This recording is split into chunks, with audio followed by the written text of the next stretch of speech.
انما تنذر من اتبع الذکر وخشی الرحمن بالغیب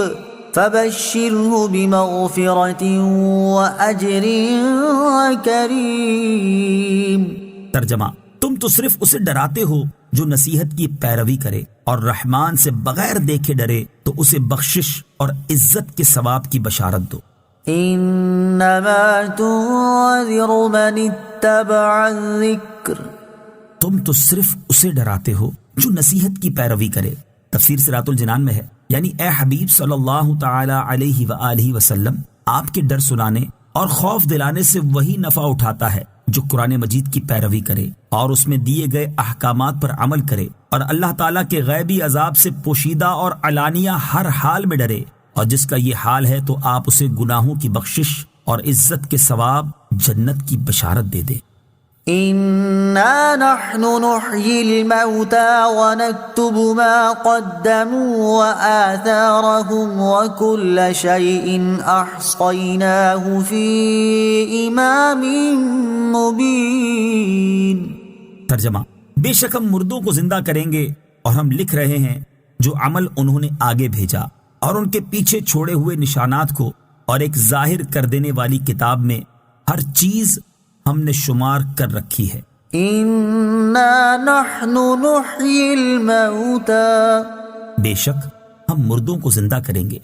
تفسیر صراط الجنان میں ہے، اس سے پہلی آیات میں دین کے ایک بنیادی اصول یعنی رسالت کا ذکر ہوا، اور اب یہاں سے ایک اور بنیادی اصول یعنی قیامت کا ذکر کیا جا رہا ہے۔ چنانچہ اس آیت کا خلاصہ یہ ہے کہ بے شک قیامت کے دن ہم اپنی کامل قدرت سے مردوں کو زندہ کریں گے، نیز دنیا کی زندگی میں انہوں نے جو نیک اور برے اعمال کیے وہ ہم لکھ رہے ہیں تاکہ ان کے مطابق انہیں جزا دی جائے، اور ہم ان کی وہ نشانیاں اور وہ طریقے بھی لکھ رہے ہیں جو وہ اپنے بعد چھوڑ گئے، خواہ وہ طریقے نیک ہوں یا برے، اور ایک ظاہر کر دینے والی کتاب لوح محفوظ میں ہر چیز ہم نے شمار کر رکھی ہے۔ وآثارهم،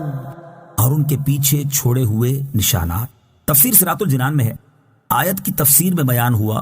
کہ لوگ جو طریقے اپنے پیچھے چھوڑ گئے وہ لکھے جا رہے ہیں۔ یہ طریقے اچھے بھی ہو سکتے ہیں اور برے بھی، دونوں کا حکم جدا جدا ہے، لہٰذا لوگ جو نیک طریقے نکالتے ہیں ان کو بدعت حسنہ یعنی اچھی بدعت کہتے ہیں، اور اس طریقے کو نکالنے والوں اور اس پر عمل کرنے والوں دونوں کو ثواب ملتا ہے، اور جو برے طریقے نکالتے ہیں ان کو بدعت سیئہ یعنی بری بدعت کہتے ہیں۔ اس طریقے کو نکالنے والے اور عمل کرنے والے دونوں گناہگار ہوتے ہیں۔ مسلم شریف کی حدیث میں ہے، سید المرسلین صلی اللہ تعالی علیہ وآلہ وسلم نے ارشاد فرمایا، جس شخص نے اسلام میں نیک طریقہ نکالا اس کو طریقہ نکالنے کا بھی ثواب ملے گا اور اس پر عمل کرنے والوں کا بھی ثواب ملے گا، اور عمل کرنے والوں کے اپنے ثواب میں کچھ کمی نہ کی جائے گی، اور جس نے اسلام میں برا طریقہ نکالا تو اس پر وہ طریقہ نکالنے کا بھی گناہ ہوگا اور اس طریقے پر عمل کرنے والوں کا بھی گناہ ہوگا، اور ان عمل کرنے والوں کے اپنے گناہ میں کچھ کمی نہ کی جائے گی۔ اس سے معلوم ہوا کہ سینکڑوں اچھے کام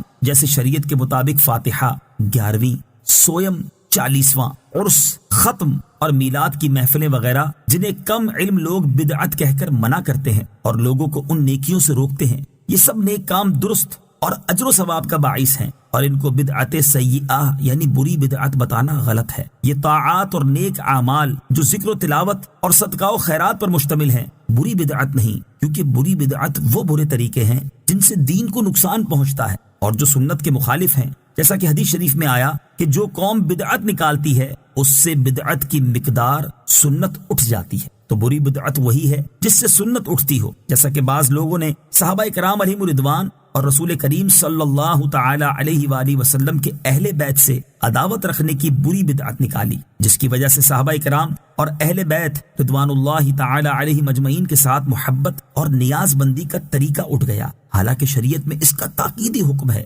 کچھ لوگوں نے اللہ تعالیٰ کی بارگاہ کے مقبول بندوں جیسے انبیاء کرام علیہ الصلوۃ والسلام اور اولیاء اعظام رحمہم اللہ تعالی کی شان میں بے ادبی اور گستاخی کرنے اور تمام مسلمانوں کو مشرک قرار دینے کی بدترین بدعت نکالی۔ اس سے بزرگان دین کی حرمت، عزت، ادب و تکریم اور مسلمانوں کے ساتھ اخوت اور محبت کی سنتیں اٹھ جاتی ہیں، حالانکہ ان کی بہت شدید تاکیدیں ہیں اور یہ دین میں بہت ضروری چیزیں ہیں۔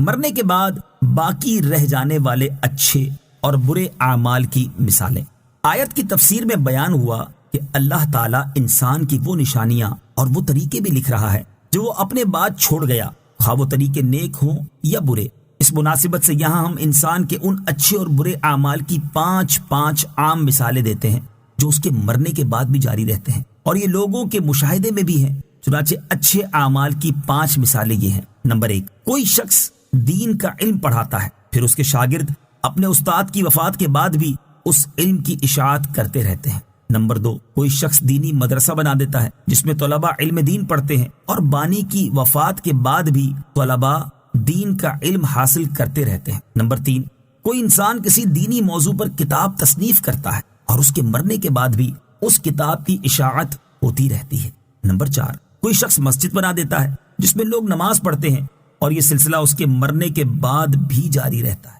نمبر 5، کوئی شخص کنواں کھدوا کر یا بورنگ کروا کر لوگوں کے لیے پانی کا انتظام کر دیتا ہے اور لوگ اس کے مرنے کے بعد بھی پانی حاصل